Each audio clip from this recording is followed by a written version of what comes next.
Bonjour à tous, voici la correction du questionnaire que je vous ai donné en introduction de l'axe conclusif du thème numéro 4 sur le patrimoine. Nous allons parler du patrimoine français. Alors, beaucoup de choses ont été déjà dites dans l'axe numéro 1 et l'axe numéro 2, donc vous n'êtes pas en terrain inconnu. On a beaucoup parlé des acteurs du patrimoine et de comment financer le patrimoine. On a parlé aussi des enjeux politiques et sociaux de ce patrimoine-là. Donc, voilà, je vais corriger le questionnaire avec en apportant quelques commentaires. J'espère que vous avez appris beaucoup de choses sur l'émission de France Culture. Il y a des sites comme cela pour travailler en autonomie, comme France Culture, France Inter.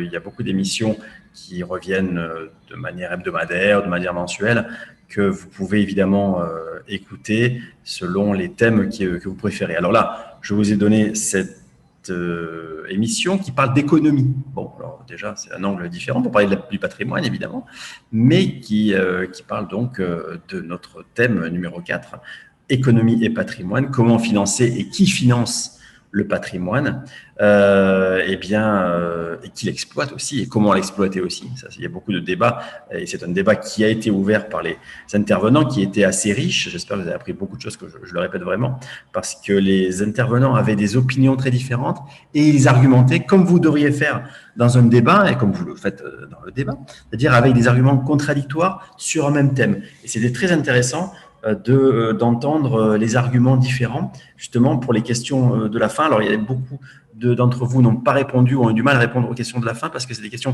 où il fallait relever les informations et aussi les comprendre comme si c'était des arguments qui étaient des atouts pour le patrimoine culturel ou des limites à ce patrimoine. Et donc, certains d'entre vous n'ont pas répondu. C'est dommage parce que c'était vraiment pour me montrer ce que vous aviez compris de ce que disaient les intervenants. Alors, évidemment aussi, comme vous êtes connecté sur Internet, j'espère que vous êtes allé voir sur Internet, il y a des questions où il faut faire des petites recherches. Alors, définir ce que c'est un palimpseste, d'accord? C'était vraiment quelque chose de très important à l'époque, c'était aussi important aujourd'hui que l'iPhone. Au Moyen-Âge, cet objet-là. Alors, c'était évidemment un manuscrit, c'était la seule façon d'écrire. Il y avait très peu de papier encore au Moyen-Âge, et c'était très peu développé en Europe en tout cas. Donc, le manuscrit en peau de mouton, évidemment, c'est un parchemin qui est déjà utilisé, qui a été utilisé justement comme il y a très peu de peau de mouton et qu'on écrit quand même, on écrit beaucoup au Moyen-Âge, notamment dans les monastères, eh bien, on regratte ce qu'il y avait d'écrit avant, on efface, et après on réécrit dessus, ce qui permet à cet objet-là d'avoir plusieurs utilités et d'être utilisable des dizaines ou des centaines d'années pour des choses très différentes. Et bien là, donc, ce patrimoine est un palimpseste, d'après Emmanuel Macron, parce que, évidemment, tout ce qui a été écrit sur ce manuscrit, c'est notre identité française, elle a été en partie effacée, elle a été en partie réécrite dessus. Et j'ai pris l'exemple avec la correction de certains d'entre vous qui avaient très bien défini le palimpseste, mais qui n'avaient pas compris la métaphore qu'avait utilisée le président de la République pour comparer l'identité française à un palimpseste. Eh bien, l'exemple le plus connu, c'est peut-être la Révolution française, qui était vraiment une rupture dans l'histoire et dans l'identité de notre histoire, de notre patrie.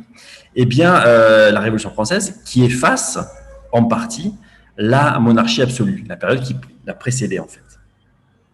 Donc, dans le palimpseste, il y a encore des traces de monarchie absolue. Peut-être que vous l'avez compris aussi dans ce que vous savez de la politique française aujourd'hui, où le président n'est pas un roi, mais qui a des pouvoirs assez importants, presque comme un roi, le pouvoir de gracier les gens, de faire sortir de prison certaines personnes. Il a le droit de commander l'armée, c'est le chef de l'armée, chef suprême de l'armée, comme les rois, comme Louis XIV, à l'époque de la monarchie absolue, par exemple. Donc ça, c'est pas encore effacé sur notre palimpseste identitaire français.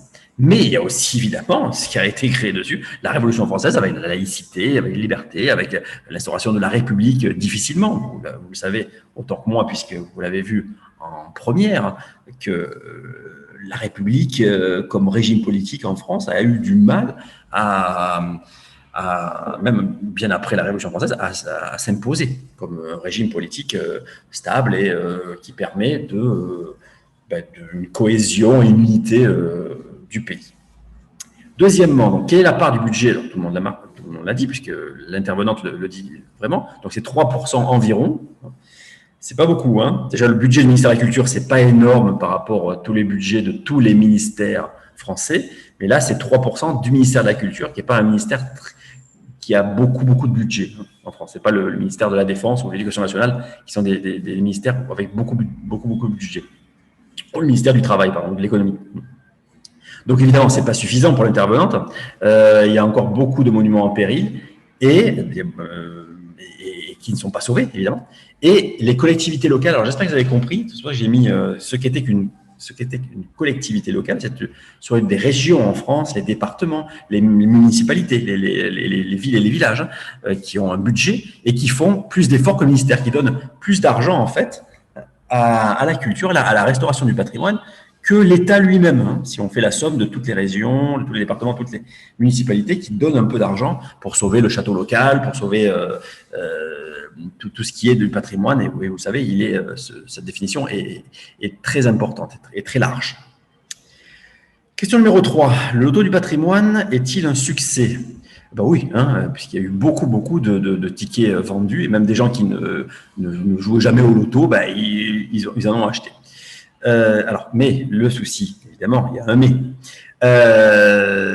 C'est une opération de communication, c'est bien aussi, c'est montrer que l'on a un patrimoine en France et que l'on doit le préserver. Donc ça peut faire prendre conscience à des gens qui ont peu d'argent ou des gens qui veulent s'investir dans le temps, des bénévoles, pour sauver le patrimoine.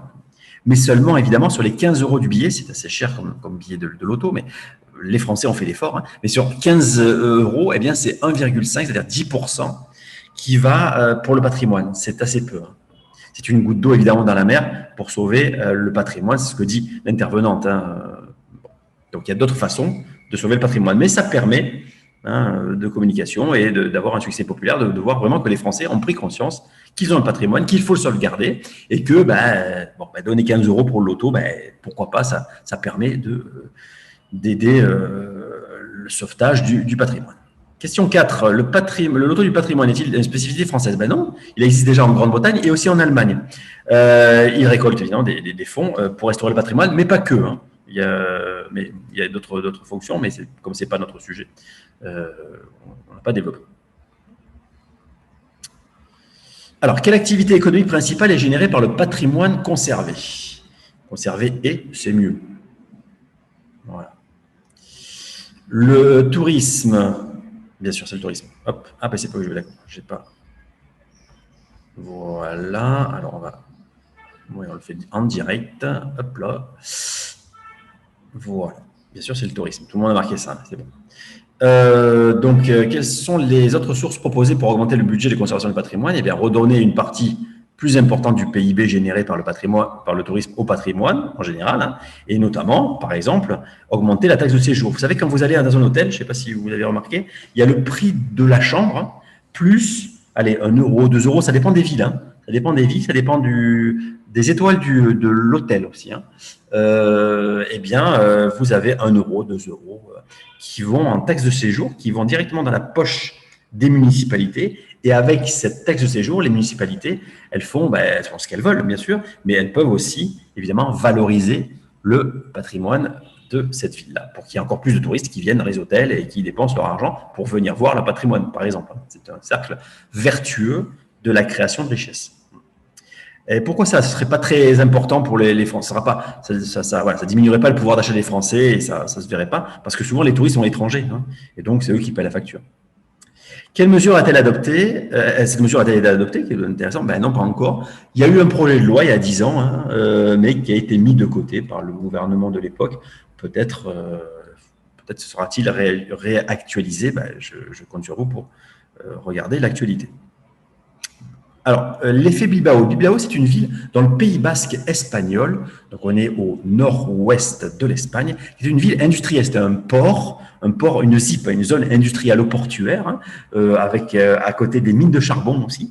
Donc, des mineurs, des dockers, des marins. Hein. Donc, une ville qui vivait sur l'activité secondaire, puisque c'était l'industrie. Mais cette industrie a été délocalisée en Chine, par exemple. Et donc, il y a eu beaucoup de chômeurs. Il y a eu des entreprises qui ont fermé. Donc, il y a eu des friches, comme dans tous les espaces en reconversion industrielle. Eh bien, l'Espagne et la mairie de Bilbao et aussi l'Espagne ont créé un musée d'art contemporain, hein, qui a transformé la ville. C'est le musée Guggenheim. Vous verrez, c'est un mécène en plus qui a participé aussi, Guggenheim, alors vous regarderez peut-être si vous voulez avoir des photos du musée, il est très très original, l'architecture est très originale, très très moderne. Bon, faut aimer, hein, mais en tout cas les visiteurs, les touristes ont aimé, et ça a redonné une image de Bilbao qui est aujourd'hui une destination touristique très importante, une destination touristique d'art contemporain, donc qui s'adresse à une clientèle particulière. Et ça a permis à Bilbao de se transformer d'activité secondaire qui était déclinante et qui n'existait pratiquement plus, à une activité tertiaire, le tourisme, qui a bien marché jusqu'à cette crise du Covid. On verra après si le tourisme continue. Alors, quelle est la conséquence de la disneylandisation du château de Versailles, selon un intervenant qui est très critique sur ça? Eh bien, les dirigeants n'ont pas respecté les lois de protection du patrimoine, donc ils font ce qu'ils veulent, hein, en créant des aménagements un peu sans respecter évidemment l'architecture du lieu ou sans respecter les lois, hein, pour ne pas détruire le patrimoine. Eh bien, ils ont fait ça pour accueillir les touristes. Pourquoi c'est une affaire en or? Celui qui achètera, alors peut-être vous achèterez ou votre entreprise achètera une partie du patrimoine. On l'a vu à Venise avec le Pont des Soupirs, qui n'a pas été acheté, qui a été rénové par une grande marque. Allez, je la cite, bon, même si cette vidéo sera sur YouTube, donc bon, je fais de la publicité et bien involontairement, et je ne touche rien. Hein. Bon, une marque de joaillerie, hein, et de parfum, hein, qui s'appelle Chopard, qui avait rénové le Pont des Soupirs et qui avait mis sa publicité sur le Pont des Soupirs. Eh bien là, il se peut que le Colisée se privatise, n'appartienne plus à l'État italien et appartienne à une entreprise ou à un particulier privé. C'est ça la privatisation en économie, ça, je pense que vous le savez. Et donc le futur propriétaire privé, hein, pourra donc vendre l'image du Colisée, hein, faire des sodas en forme de Colisée, des mugs en forme de Colisée, des t-shirts en forme de Colisée, et aussi vendre le nom de ce produit pour faire, un parfum, pour faire une voiture, hein, la voiture, voiture italienne Colisée, sans faire de marque. Eh bien, il gagnera beaucoup d'argent sur le merchandising. Tous les produits où il y aura la marque Colisée, eh bien, il touchera une partie de l'argent de la vente de ces produits-là. C'est ça le merchandising. Et pourquoi l'Italie a que cette option-là, c'est-à-dire privatiser beaucoup de ses patrimoines, parce qu'elle est écrasée par son patrimoine. C'est le premier pays, il n'y a que 65 millions d'habitants en Italie environ, et c'est le premier quand même pays classé par nombre de monuments au patrimoine de l'UNESCO. C'est énorme. Hein. Chaque petit village, si vous êtes là en Italie, a un petit patrimoine, a une superbe église où il y a des peintres de la Renaissance ou des peintres du Moyen-Âge qui ont fait des fresques magnifiques. Et, c'est chaque fois que je vais en Italie, j'espère que vous irez en Italie, chaque fois pour moi le syndrome de Stendhal. Bon, ceux qui ont vu le cours comprendront ce qu'est le syndrome de Stendhal. Question numéro 10. Quels sont les atouts et les dangers des investissements privés dans la conservation du patrimoine? Eh bien, c'est-à-dire que, alors, les atouts, hein, on pourrait faire un tableau avec de trois entrées, là, hein, de trois petits traits. Alors, les atouts, l'investissement est important. Seuls, c'est vrai aujourd'hui, les grandes entreprises, les milliardaires, les oligarques ont l'argent pour investir massivement dans ce genre de patrimoine, sachant que ça ne va pas rapporter tout de suite. Hein, restaurer un château, si vous le restaurez à coût de millions, après, il faudra retrouver avec le billet d'entrée du château le million d'euros, ben, c'est pas gagné. Hein, et ça va prendre des années et des années. Donc, peut-être c'est pas un investissement très important, très lucratif. Vous comprenez le mot lucratif, c'est-à-dire un investissement qui ne gagne pas beaucoup d'argent, hein, au départ en tout cas à court terme. Donc, investissement important, c'est les seuls qui peuvent mettre ça sur la table, hein, aujourd'hui, qu'on le veuille ou non, qu'on soit d'accord ou non. C'est aussi Mais c'est aussi, donc, le tout c'est ça, c'est qu'ils vont rénover ce patrimoine-là que l'État ne peut pas prendre en charge, notamment en Italie, mais aussi en France et dans beaucoup d'autres pays. Et puis, mais alors, les dangers, c'est que ces entreprises, et bien sûr, pour leur propre profit, parce que ou l'image du milliardaire, hein, c'est pour son propre profit, c'est l'utilisation pour les entreprises de l'image ou de l'utilisation du patrimoine, c'est-à-dire le patrimoine doit-il être privatisé? Est-ce qu'on va faire des grandes fêtes dans ces châteaux-là qui seront privatisés et les citoyens français ou italiens ne pourront plus accéder au Colisée ou ne pourront plus accéder à tel ou tel château parce qu'il est privatisé. Est-ce que c'est ça? Alors là, c'est pour ça que je vous dis, je parle d'idéologie. Hein. Est-ce que le patrimoine d'un pays doit-il être privatisé ou réservé dans les mains d'un milliardaire ou d'une entreprise? C'est une question, je n'y réponds pas parce que ça dépend de l'idéologie. Et puis, évidemment, autre danger, c'est de mettre beaucoup de publicité sur les monuments et donc détériorer leur esthétique et leur beauté. Mais tout ça dépend de l'idéologie. Si on est d'accord pour que le privé rentre dans le patrimoine ou que ce soit l'État qui dirige tout et qui dirige justement la restauration et la rénovation de notre patrimoine commun. C'est une idéologie, je n'y répondrai pas. Ça dépend de vous et c'est à vous de vous forger votre propre idée sur cela. Mais il faut y réfléchir. Et question numéro 11 et 12. Alors aussi, des questions de réflexion. Depuis quand une loi en France permet la publicité sur des monuments historiques? Alors, c'est la loi de 2016, c'est très récent. Hein. En France, hein, ça a été très récent, c'est beaucoup plus récent que dans d'autres pays, qui ont été, soit aux États-Unis ou en Angleterre ou en Italie, qui ont été des lois qui datent depuis une vingtaine ou une trentaine d'années. Là, en 2016, et puis il y a aussi une loi, la loi Ayagon, du nom du ministre de la culture de l'époque, hein, en 2003, qui une loi sur le mécénat, c'est-à-dire qui favorise le mécénat. C'était l'idée principale. Je ne l'ai pas vu dans vos corrections, c'est favoriser le mécénat. C'est-à-dire que chaque fois que l'impôt diminue, si on fait un don ou on investit dans un monument historique. C'est super pour les milliardaires ou les millionnaires français qui payent, vous le savez, beaucoup d'impôts. Et au lieu de donner au paradis fiscal, peut-être pourquoi pas faire un don ou investir dans un monument historique. Question numéro 12, toujours aussi, atout et limite de la politique de délocalisation du patrimoine. Alors voilà, atout, c'est que c'est un formidable enjeu politique, hein, c'est-à-dire c'est un outil de diplomatie, comme le dit une des intervenantes, hein, c'est-à-dire ça améliore nos relations avec les Émirats arabes unis dans le cadre, hein, dans l'exemple du Louvre, hein, dans l'exemple du Louvre Abu Dhabi, hein, qui a été créé à Dubaï, hein, dans les Émirats arabes unis. Ça, évidemment, ce financement, l'argent finance, évidemment, permet de financer les rénovations du Louvre historique, hein, du Louvre à Paris. Mais, limite, hein, les œuvres d'art, ou les œuvres d'art au pluriel, évidemment, louées,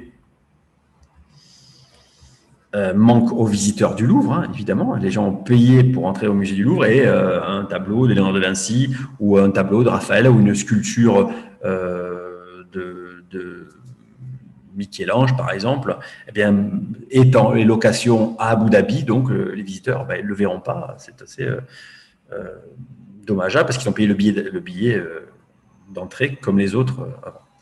Il y a aussi une forme d'uniformisation des expositions dans le monde, c'est-à-dire qu'on va voir la même exposition dans le monde entier, puisqu'on va faire des franchises. Hein. Si on fait une exposition au Louvre à Paris, eh bien, on va la délocaliser au Louvre d'Abu Dhabi et on va faire la même exposition dans le monde entier. C'est dommage, ça ne peut-être ne permet pas de développer une diversité culturelle importante.